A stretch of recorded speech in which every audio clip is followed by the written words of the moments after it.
رغبہ سے ایک بچی کا یہ سوال ہے کہ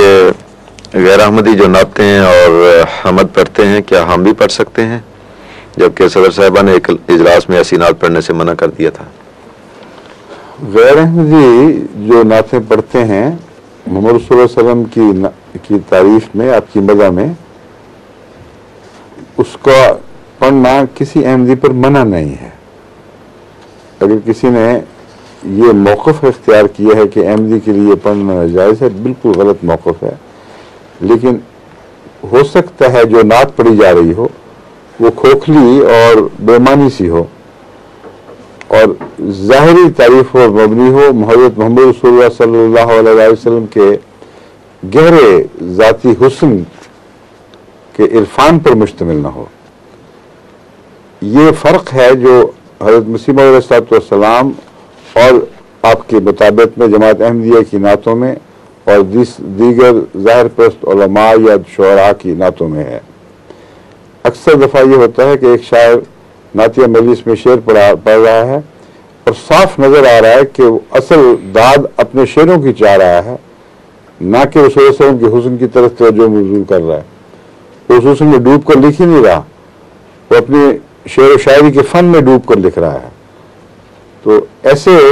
شخص کی نعت کا کسی پر کیا گہرا اثر ہو سکتا ہے، سوائے اس کے موقع پر اس کی زبان سے لطف اٹھا کر اس کی داد دے دی جائے۔ لیکن حضرت صلی اللہ علیہ وسلم کے صفات کے مختلف پہلوؤں میں کھوج لگاتے ہوئے پہنچنا اور بہت نئے نئے حسن تلاش کر کے ان کو پھر حسن بیان کے ساتھ ادا کرنا، یہ حضرت مسیح موعود علیہ السلام کی نعتوں کا خاصہ ہے اور تمام تر سچائی پر مبنی ہے۔ ایک پہلو بھی آپ کی نعت کا کوئی ایک پہلو بھی مبالغے پر مبنی نہیں ہے۔ یہ وجہ ہے کہ جماعت احمدیہ میں حضرت مسیح موعود علیہ السلام کی نعتوں کو پڑھنے اور ان سے لطف اندوز ہونے اور ان سے گہرے معرف حاصل کرنے پر زور دیا جاتا ہے۔ جو نعت خوان عام دنیا میں نعتیں پڑھنے والے ہیں، کئی قوالی کی طرز پر، کئی دوسری طرز پر، جو قوال پڑھتے ہیں وہ معلوم ہوتا ہے صرف اپنے قوالی کے فن کا مظاہرہ کر رہے ہیں، اور جو دوسرے نعت گو ہیں ان میں یا تو حد سے زیادہ مبالغہ جو خوبصورت نہیں ہے، کیونکہ رسول اللہ صلی اللہ علیہ وسلم کا حسن آپ کی ذات اور حقیقت میں ہے، مبالغے میں نہیں ہے۔ جو مبالغہ کرے گا وہ حسن کے دائرے سے باہر نکل جائے گا۔ تو وہ مبالغہ وہ شاعر ہیں، زمین آسمان کے قرابے بے شک ملا دیں، مگر رسول اللہ صلی اللہ علیہ وسلم کے حسن کو کسی عارضی تعریف کی کسی مصنوعی تعریف کی ضرورت ہی کوئی نہیں۔ جتنی مصنوعی تعریف کریں گے اتنا ہی رسول اللہ صلی اللہ علیہ وسلم کے حسن پر پردہ ڈالیں گے، بجائے اس کے کہ اس کو آشکارا کریں۔ بس یہ وہ حکمتیں ہیں جن کے پیش نظر حضرت مسیح موعود علیہ السلام کی نعتوں پر اور سلسلے کے عارف باللہ شعراء کی نعتوں پر زور دیا جاتا ہے۔ لیکن یہ کہنا درست نہیں ہے کہ باقی تمام غیر جماعت شعراء کی نعتیں کلیتاً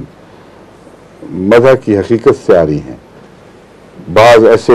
شعراء بھی ہیں جو عشق محمد رسول اللہ صلی اللہ علیہ وسلم میں ڈوب کر کلام کہتے ہیں اور ان کی طرز جماعت کی نعتوں کی طرز کے قریب تر آ جاتی ہے، اور ایسے شعر میں جب بھی پڑھتا ہوں، نعتیں اخباروں میں چھپی بعض دفعہ بہت پیارے لگتے ہیں، تو ان کو پڑھنا ہرگز منع نہیں ہے۔ اسی طرح سلف کے شعراء میں بہت اچھی اچھی نعتیں کہنے والے ہیں جو احمدیت ابھی آئی بھی نہیں تھی، تو ان کی نعتوں کو بھی پڑھنا چاہیے اور سلسلے کے لٹریچر میں بھی ان کو پیش کرنا چاہیے۔ آخری بات اس ضمن میں یہ ہے کہ حضرت مسیح موعود علیہ السلام نے جو محمد رسول اللہ صلی اللہ علیہ وآلہ وسلم کی مدح سرائی کی ہے وہ آسمان سے قبولیت کی سند پا گئی ہے، اور اس مضمون کو حضرت مسیح موعود علیہ السلام یوں بیان کرتے ہیں کہ آدمی ذات تو کیا چیز،